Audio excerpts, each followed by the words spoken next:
Огустителите се решени, веднаш да ги одјават работниците ако владата уште денеска не одговори на нивните барања.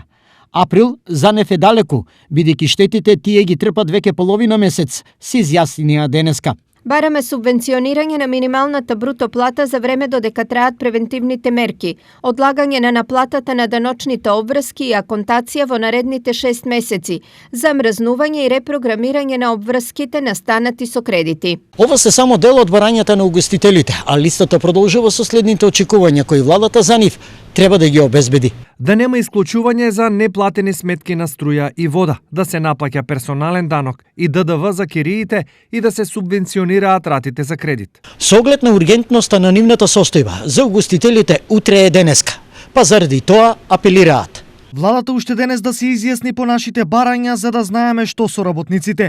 Ние веќе имаме проблем со исплата на платите во март. Во меѓувреме, од владата денеска го објавија првиот повик за бескаматна помош за угостителите, туристичките и транспортни фирми.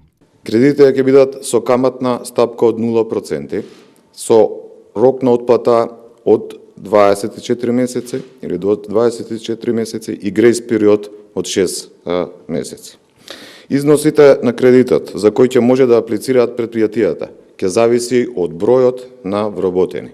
И тоа, предпријатијата до 10 вработени ќе може да аплицираат за износ до 5000 евра, предпријатијата од 11 до 50 вработени ќе може да аплицираат за износ до 15.000 евра и предпријатијата од 51 до 250 вработени ќе може да аплицираат за износ до 30.000 евра. За подсетување, само секторот угостителство кај нас има над 29.000 вработени.